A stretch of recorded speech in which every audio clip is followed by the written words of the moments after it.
పోచారం శ్రీనివాస్ రెడ్డి గారు నిజానికి వారికి లభించిన ప్రాధాన్యత మన పార్టీలో బహుశా ఒకరో ఇద్దరు వేళ్ల మీద లెక్క పెట్టదగ్గ సంఖ్యలో మన నాయకులు దక్కి 5 ఏళ్ళు మంత్రిగా మరొక 5 ఏళ్ళు స్పీకర్గా రాష్ట్ర ప్రభుత్వం మన పార్టీ ఉన్నంత కాలం అత్యున్నత స్థాయిలో 10 ఏళ్ల పాటు అన్ని పదవులు కూడా వారు అనుభవించారు. పార్టీ ఓడిపోయిన తర్వాత కూడా పార్లమెంట్ ఎన్నికల ముందు ఆయనకే పెద్దపీట వేసి ఆయననే మరి ఒక 5-6 ముఖ్య సీనియర్ నాయకులతో ఆయన్ని కడేశ్వర్ గారిని, కేశవరావు గారిని, హరీష్ రావు గారిని, నిరంజన్ రెడ్డి గారిని ఇట్లా సీనియర్లతో కమిటీ లాగా వేసి పెద్ద కేసీఆర్ గారు అలాంటి సమీక్షా సమావేశాలు పార్లమెంట్ల వారీగా నిర్వహించమంటే నిర్వహించాం.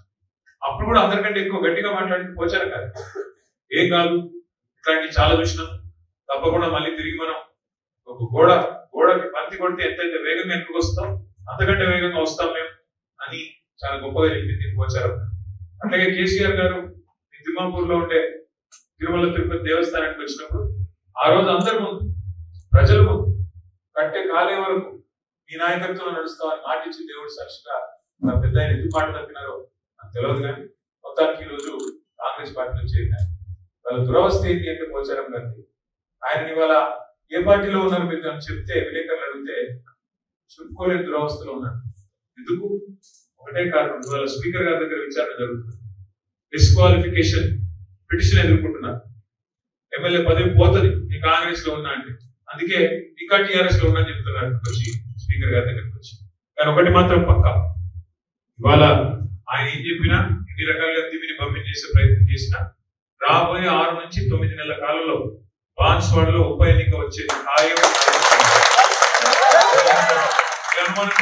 సుప్రీంకోర్టు సీరియస్ గా వీళ్ళు వాళ్ళు కాదు, సుప్రీంకోర్టు భారతదేశ అత్యున్నత న్యాయస్థానం, సర్వోన్నత న్యాయస్థానం సుప్రీంకోర్టు. ఆ చీఫ్ జస్టిస్ గారు ఇప్పటికి 10 సార్లు మొట్టికాయలు వేసినారు రాష్ట్ర శాసనసభ స్పీకర్ గారు. మీరు వెంటనే నిర్ణయం తీసుకోండి. 3 నెలల గడువు పెట్టినారు.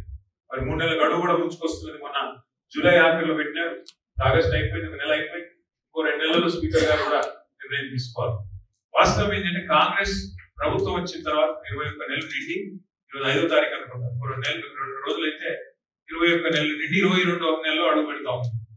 ఎట్లా ఉంది పరిస్థితి అంటే ఇవాళ కాంగ్రెస్ పరిపాలన, కాంగ్రెస్ ప్రభుత్వం వచ్చిన తర్వాత రేవంత్ రెడ్డి గారు వ్యవహారం ఏంటంటే ఎవరు ఊహించరు ఇంత వేగంగా ఇంత స్వల్ప సమయంలో ఇంత వ్యతిరేకత మూటగట్టుకున్న ప్రభుత్వం బహుశా భారతదేశంలో ఇంతవరకు ఎవరు లేరు. ఏదైతే స్వర్గం చూపెట్టారు, గ్యారంటీ కార్డులు ఇచ్చి 100 రోజుల్లోనే అన్ని హామీలు అమలు చేస్తామని అందరికీ అన్ని రకాల హామీలు ఇచ్చి మొత్తం లెక్క కొడితే 420 హామీలు, 1 కాదు 2 కాదు 420 హామీలు ఇచ్చి ఓట్లు వేయించుకొని ఆ తర్వాత ఈ రోజు మళ్ళీ కేసీఆర్ గారు అప్రూవల్ చేసినాడని అదని ఇదని తప్పించుకునే ప్రయత్నం ఏదైతే చేస్తున్నారో ప్రజలకు కూడా వాస్తవం అర్థమైంది. 5 ఏళ్ల కోసం నీకు ప్రజలు అవకాశం ఇచ్చినప్పుడు నువ్వేం చేయాలా? కేసీఆర్ గారు రూపాయి పని చేస్తే నువ్వు రూపాయి పని చేయండి, వద్దన్నారా?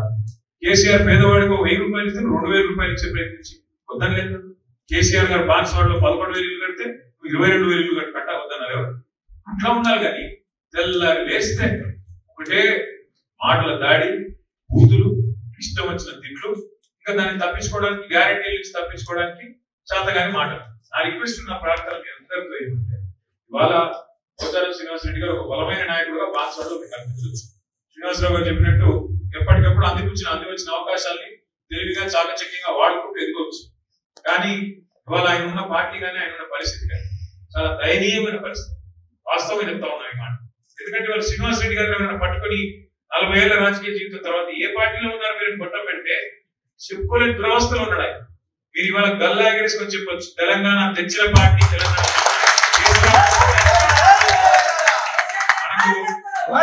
మనకు ఆయనలాగా క్యాబినెట్ ర్యాంక్ లేకపోవచ్చు, కానీ మన కాలం ఎగరిస్తే సత్తా మనకుంది.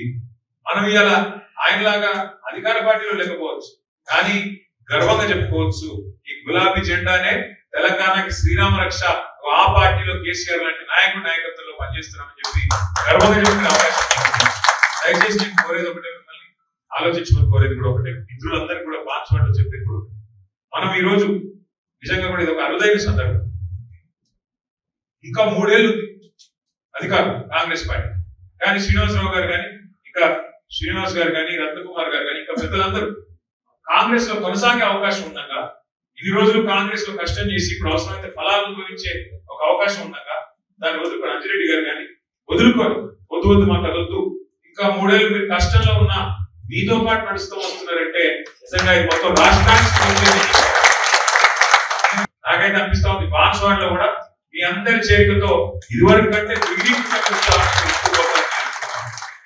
శేర్లింగపల్లి నియోజకవర్గంలో నేను చూస్తున్నాను సేమ్ ఇదే పరిస్థితి. గెలిచిన ఎమ్మెల్యేగా అయిపోయినారు, కానీ అక్కడ కూడా మనం మీటింగ్ పెడితే కార్యకర్తల మీటింగ్ పెడితే 5-6 వేల మంది వచ్చినారు శేర్లింగపల్లి. ఎప్పుడెప్పుడు ఉప ఎన్నిక వస్తుందా, ఎప్పుడెప్పుడు ఇట్లా బాకీ మారిన వాళ్ళకి బుద్ధి చెప్పాలా అన్న ఆలోచనలో ప్రజలు కార్యకర్తలు కూడా ఉన్నారు. నిన్నగాక మొన్న ఇక్కడే ఉన్నాం నేను ప్రశాంత్ రెడ్డి గారు, మనుగూరు నియోజకవర్గం 350 కిలోమీటర్ల అవతల.